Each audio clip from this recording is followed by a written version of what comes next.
Zer da genero ikuspuntua hirigintzan txertatzea, ez? Azkenen pixka bat generoaren asuntoa da pixkate kontuatzea arlo guztietan badaukela horako talka impactoa.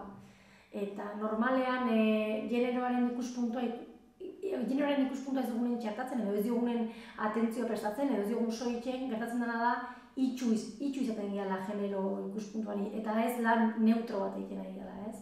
Orduan, hirigintzaren gaia edo generoaren ikuspuntutik lantzen da, oain arte landu da pixka bat, jendeak ez dautuko ditu, hiri debekatuen mapekin eta, bai? Badare toki batzutan, emakumeak bildurra pasatzen dugunak, indarkeri sexuala dela eta, edo indarkeri sexista dela, orduan, gu emakume bezala ez dugu esparro publikoa berdin okupatzen, ez? Ez dakiz ze ordudanen, edo ez dakiz ze ilun gaua da, ez? Eta zan badago argirik edo, emakumeentzako zenbait toki edo, ez du jartzen zintza hemendiketen pasa, baina debekatuak dara, ez? Eta horregatik da hiri debekatuen mapa. Adibidez, Urretxun egin zan oain dela pare bat, edo 3 urte egin zan horrelako mapa bat, ez?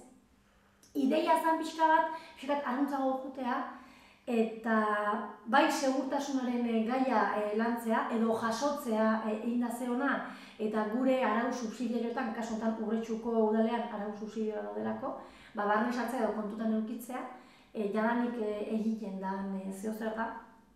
Baina nahi genuen pixka arruntzago juntzen duten bezala, eta da pixka bat azken finean hor generoaren ikuspuntutik esaten dena da, lanaren sexuaren lanaren banaketa badagoa, ez da? Hau da, hor gizon eta emakumeen arteko hezkuntza ematen danen, ezberdin ezituak gara, eta horrek azkenen badauke bere talka zen lan egiten ditugun, ez? Emakumeak lan batzuk ditugu, eta gizonak beste batzuk. Hoi, hola esaten detenen nahiko azken esan dezut, egia da, ez?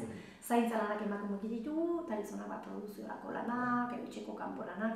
Eta gaur egun nahiz da emakumeak, baita ere lan merkatuan egon, azkenen zaintza lanak proportzionalki oain diken pixu ia osotasunean gure gain erortzen dira.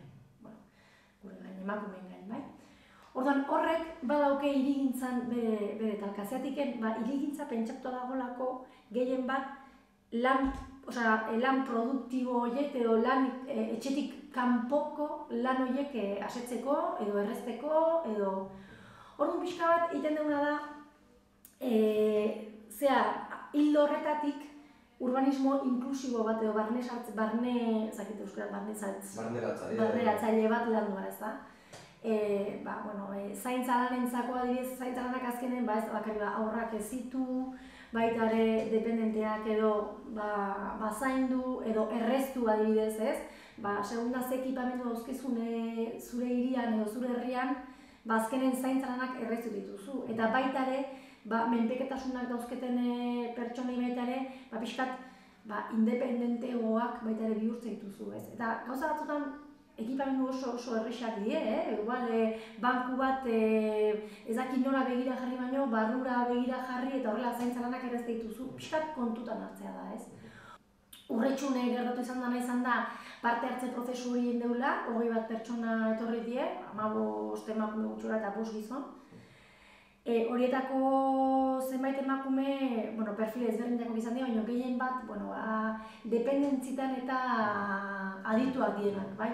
Interes handia genukan ikuspuntu hori esaltzen. Parte hartu zuten pertsona eta gehien bat emakumeak, hasiera batean eduki zutela olako esan ziguten, ez? Beste batzutan ibili geha, eta azkenean gustora ibili zien. Ikusi zuten lehenago hartutako beste prozesu batean jaso dela, landuko dela.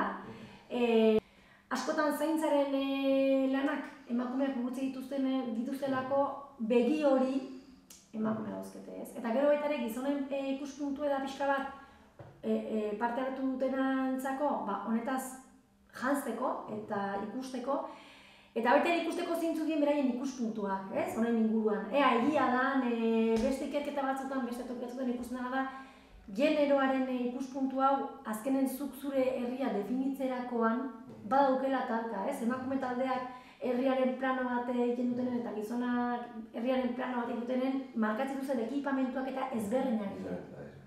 Horregatik pixka bat guztia hau eman da, ez?